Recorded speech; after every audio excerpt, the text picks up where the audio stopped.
Hello everyone, সবাই কেমন আছো? তো তোমরা সবাই এত মেসেজ করছো আমাদের যে আমরা ভিডিও দিচ্ছি না কেন, কি হয়েছে? তো কিছুই না, দুদিন ধরে শরীরটা খুব খারাপ তোমাদের দাদার আর আমার। এই সর্দি জল লেগেছে, গলা শুনে বুঝতে পারছো তোমরা। আর এই যে দেখছো মুরগিটা, এটা আমার মা কিনেছে গতকাল পাড়া থেকে। তো এটাই আজকে রান্না হবে, তো তাই জন্য সকাল সকাল বাপের বাড়ি চলে এসেছি।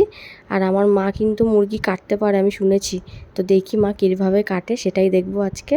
শরীরটা আমাদের একটু ঠিক হলে আমরা আবার ভিডিও করা শুরু করব, আবার নতুন নতুন ভিডিও আসবে তোমাদের কাছে। মুরগিটাকে এখন বাইরে নিয়ে যাওয়া হচ্ছে মা কাটবে বলে, আমি তো দেখতে পারবো না এইসব। তো এই দেখো মুরগিটা কাটার পরে এই মাংস বেরিয়েছে, বেশি কিন্তু মাংস বেরোয়নি দেখে যা মনে হচ্ছিল। মুরগির টেংরি খেতে কিন্তু আমার দারুণ লাগে, তোমাদের কার কার ভালো লাগে কমেন্টে কিন্তু জানিও। তাই টেংরিগুলো গরম জলে ভালো করে ধুয়ে পরিষ্কার করে নিয়েছি। আর এদিকে মাংস কষানো শুরু হয়ে গেছে। আমি আজ পর্যন্ত আমার মায়ের মতো মাংস রান্না করতে পারলাম না। আমার মা যে কীভাবে এরকম কালারটা আনে মাংসে, আমি আজ পর্যন্ত জানি না। অনেক চেষ্টা করেছি করার, মাকে দেখেও করার। দেশি মুরগির মাংস, খাসির মাংস যাই বলো না কেন, আমার মা কিন্তু কুকার ছাড়াই এখন রান্না করে। এত সুন্দর সেদ্ধ হয়ে যায় না মাংস, কুকারে সেদ্ধ করতেও লাগে না, জানি না কীভাবে করে। আর এই যে আমার মা কিন্তু সব শিলে বাটা মশলা খায়, এই যে গরম মশলাটাও পর্যন্ত আমার মা শিলে বেটে নেয়, বলে যে কেনা মশলা আমার পছন্দ হয় না।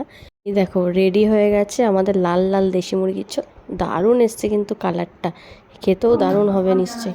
আর এই যে ভাই খেতেও বসে পড়ে গেছে। কিন্তু খেয়ে যা বুঝলাম, দীঘাতে আমি যে দেশি মুরগির মাংসটা খেয়েছি সেরকম টেস্ট না।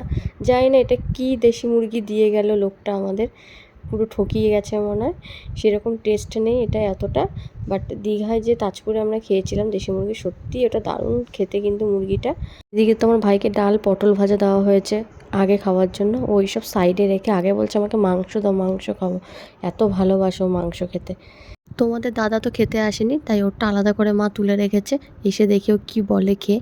আর তোমাদের কার কার এরকম লাল লাল মাংসের ঝোল ভাল লাগে কমেন্টে জানিও কিন্তু।